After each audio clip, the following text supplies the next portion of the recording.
Le 2 août 92, Michel Berger décédé à l'âge de 44 ans, victime d'une crise cardiaque suite à une partie de tennis entre amis.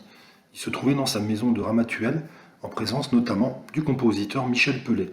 Ce dernier revient sur le drame dans les pages du livre Michel Berger, Une vie en chanson, qui paraîtra le 16 juin.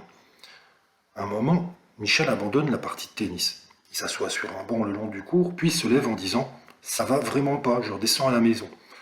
On s'inquiète pas plus que ça, car on savait qu'il était un peu fatigué à ce moment-là. Jusqu'à ce que l'employé de maison ne se montre alarmiste.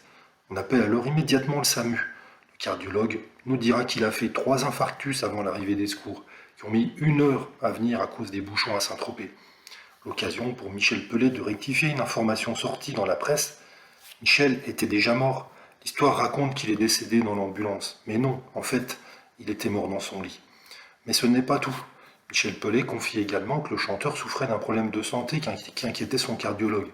Ce qu'il faut savoir, c'est que Michel avait un taux de cholestérol très élevé. Ce jour-là, il m'avait confié qu'il avait arrêté son traitement. Il en avait marre de prendre des médicaments. Et l'avis du cardiologue à l'époque était peu rassurant. Étant donné l'état dans lequel était Michel, si ça n'avait pas été ce jour-là, ça aurait été au maximum 15 jours plus tard. Toutes les artères étaient bouchées.